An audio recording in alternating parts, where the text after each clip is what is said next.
This is the biggest tournament series for Fusion World Set 6, the Store Championships. These tournaments are a series of local events happening all over the world, and they are not easy to win in my region. These tournaments are packed with serial winners and top players. If I don't do everything I can to win, I'll probably walk away with nothing. Top 4 gets the serialized Daima Goku card, which has a unique ID number from 1 to 1500 on it. These go for a lot of money, and if you get a funny number or a unique number, the price on these can skyrocket. I've already won one of these since I was able to get top 32 at Pasadena. However, I don't have the winner Vegito, the prizing given only to top 2, and I really want one. There is a lot on the line, and there are only a handful of these events, so I need to make it count right now. My deck of choice for today is once again the new Broly BR.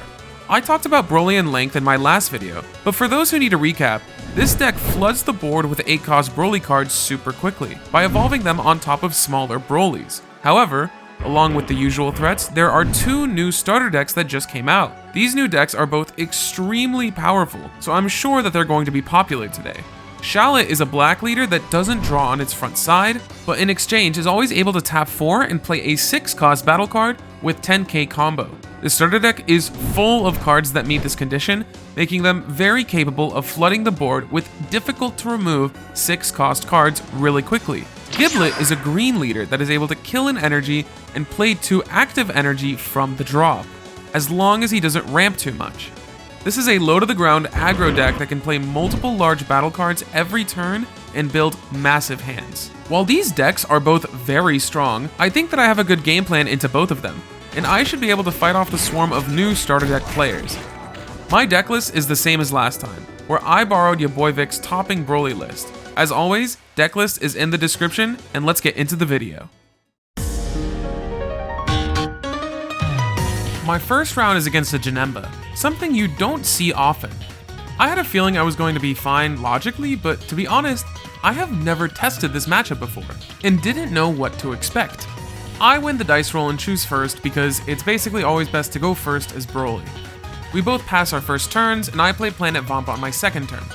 As Broly, you're always looking for this card right away, since it lets you keep a decent hand size despite the front side of your leader not drawing cards.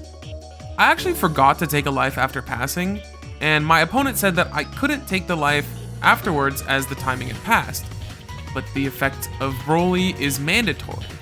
Eventually, a judge got called, and he let me take my life, but he gave me a 1. Man, I really need to remember my leader effects. Simple mistakes like that can really cost me the game. He also passes his second turn, and I play Chi-Lai to take a life, and a Shuddering Roar just to play a card. He plays a couple cantrips on his next turn, and once again passes. I'm not sure what Janemba is supposed to be doing here, but it seems like he's bricking because he's only played 2 cantrips in 3 turns. On my 4th turn, I play the 30k Broly and evolve into a starter Broly, clearing his cantrips and drawing a card. He just rests a Chi-Lai with his leader, swings at it, and pops my Broly with the Blue Power Awakening. He adds the Blue Power back with the 1-cost Bulma and passes. Now that I see this, it's a bit clear that this is not the usual Janemba build, but rather borrows a lot of elements of Yellow Vegeta. It's pretty scary since Broly can really struggle with Yellow Vegeta, but we'll have to see if he can maintain his hand size while controlling me. I play the 30k Broly again, but choose to evolve into the SR Broly since I don't want to have him popped with Blue Power Awakening. The typical counterplay to this as Yellow is to use Hell Rock Shaka on my leader swing, defending and resting the 8-cost Broly as it's played, but my opponent doesn't see it and he ends up going down to 2 life. He ends up playing the Secret Rare Golden Frieza to pop my Broly once, and then untapping 2 with leader to pop it again with the Blue Power Awakening. That Secret Rare might seem really strong into my deck, but all of my Brolys re-stand themselves when they get played just to get around the leader effect. This works out so that the timing to rest all of my cards comes before all of my Brolys get stood, meaning that the Frieza Secret Rare is essentially useless against most of my boss monsters. I play the starter Broly to clear his Secret Rare and pass, as he just plays another Secret Rare to pop my Broly again and swings face, bringing me down to 2. He also adds a Result of Training from his drop with Bulma. I play the 30k Broly again, pop his Bulma again, and instead play out the Heal Broly this time, leaving his Secret Rare alive. He unfortunately thought that the Secret Rare would rest my Broly on play, and I think if he knew that this didn't work, he probably would have played it differently, but he ends up going down to 1 life from my Broly. In general, this is not the best way to fight Broly as Control Yellow. It's definitely possible to kill every single Broly, but it gets expensive very quickly and you just can't keep this up forever. Most Control Yellow players will instead just establish cards that stun Broly and cycle Hellrock Shaka back to hand to make sure that I can never swing at their face on my turn. The result of this gameplay from him is that I am rarely pressured, as he is way more focused on dealing with my board and spending all of his resources clearing cards, while my hand just gets bigger and bigger. He finally does stun my A-drop on his next turn, but since he doesn't clear it, and since he doesn't have Hellrock Shaka, he can't stop me from dumping with my Secret Rare and winning the game. We take the first round.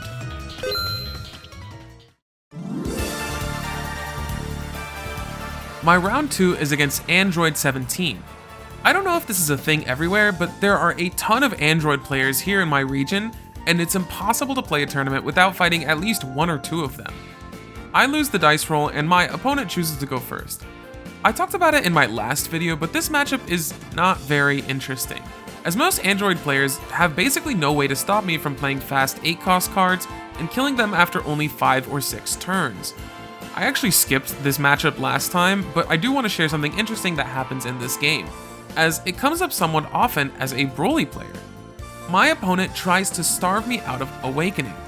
In theory, if you never swing at the Broly leader, by the time they reach 4 mana, they'll only be at 5 life, since the only way to take life is from the leader ability. This can be prevented by playing literally any Self-Awakener though.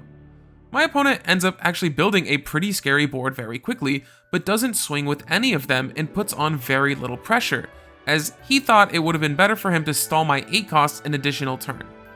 I won't say that this is wrong, as it's definitely possible to delay a Broly player this way. The strategy is very risky though, as whenever I notice my opponent doing this, I intentionally don't play my Self-Awakener until the very last second. One of the 4-cost Brolys even lets you play a Self-Awakener from your hand. Since I had an energy marker open, I just used my marker to awaken here, but this ended up leaving my opponent in a horrible position as he hasn't been drawing cards from his leader or putting on any pressure with his board, so there was really no reward for him trying to stall me. It is a bad matchup, so I don't blame my opponent for making a risky move like this, but ultimately it makes the game even more lopsided than it already is.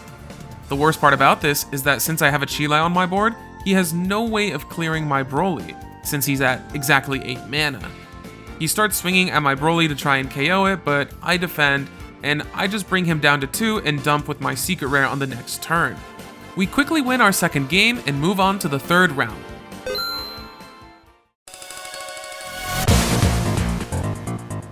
My next opponent is playing Giblet, one of the new starter deck leaders that I mentioned earlier.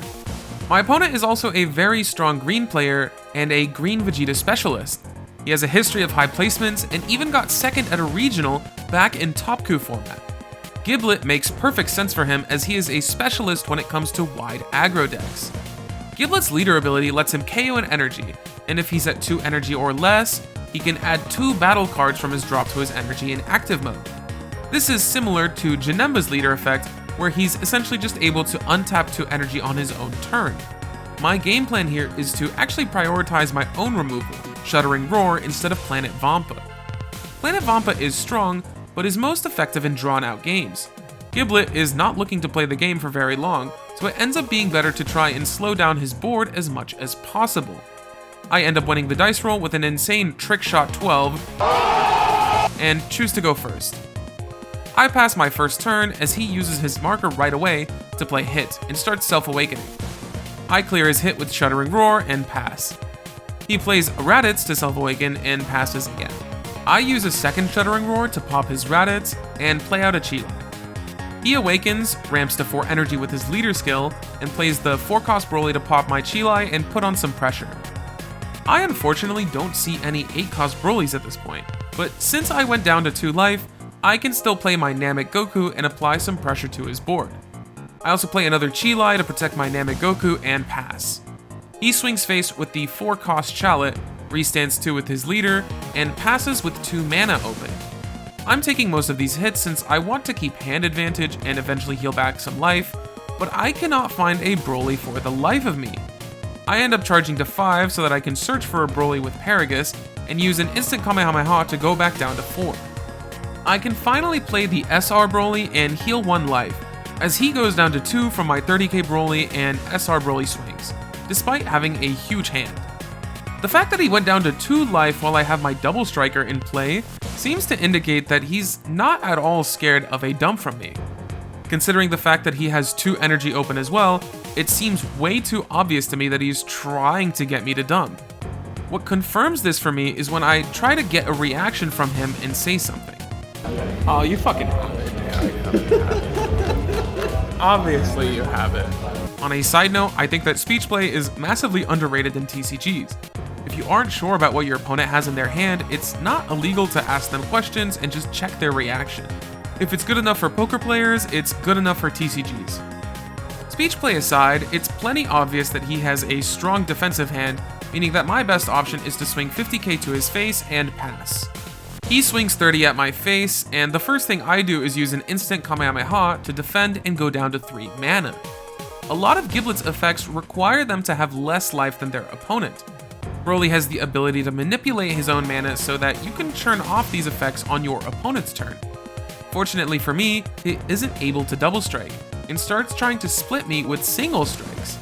Since he isn't able to completely hand check me, I'm able to stay at 2 life and stop him from ending the game that turn.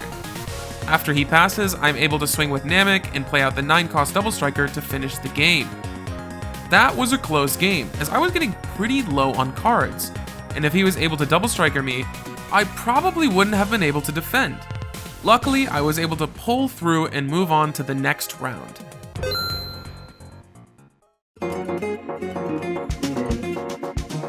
The 4th round is a pair down against a Shallot player, which is a bit of a relief for me. This matchup can be annoying, but is generally favored for Broly. Winning this secures me a spot in the finals where, even if I lose, I'm almost guaranteed 2nd place and a Vegito due to my excellent tiebreakers. Either way, I need to focus on the game in front of me if I want to win. I win the dice roll and choose to go first. I pass my first turn as he plays the Bulma Searcher and passes without swinging. I play Planet Vampa, but I need to play a Self-Awakener eventually to awaken on time, since Shallot not drawing on his front side means that there's no reason for him to not try and starve me. He plays the 2-cost Trunks, but I actually don't see Shuddering Roar, which is not ideal. I just take a life with Murray and pass, but things start to get out of hand when he's able to develop a board quickly enough. He plays the UI Goku and swings face, drawing a card.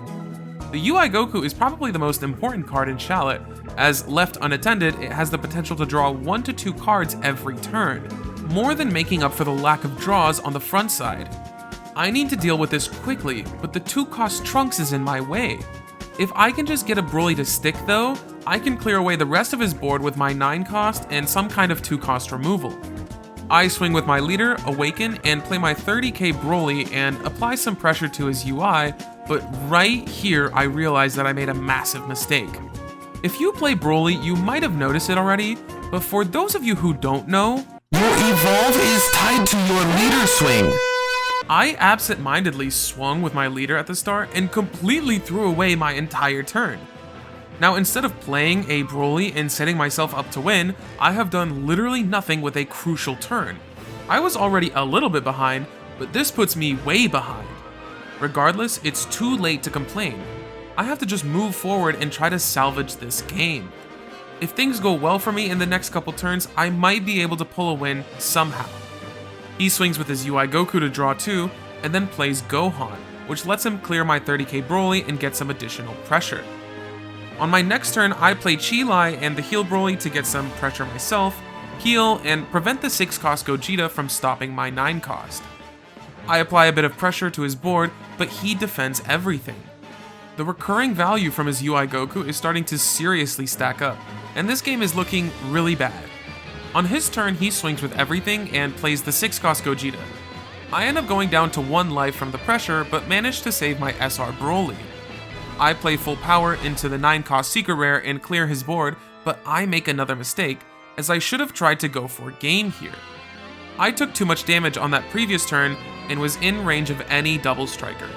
I really wasn't thinking straight here. There was so much that I could have done differently to try and salvage this game too, but ultimately I didn't play towards an effective win condition. I took most of the incoming hits and put myself in a position where I just had to pray that his hand was completely bricked. This would have been fine if I had just ignored board and gone for game, but under all of the pressure, I cracked. I couldn't close, and he was able to just dump on me with his double striker and win.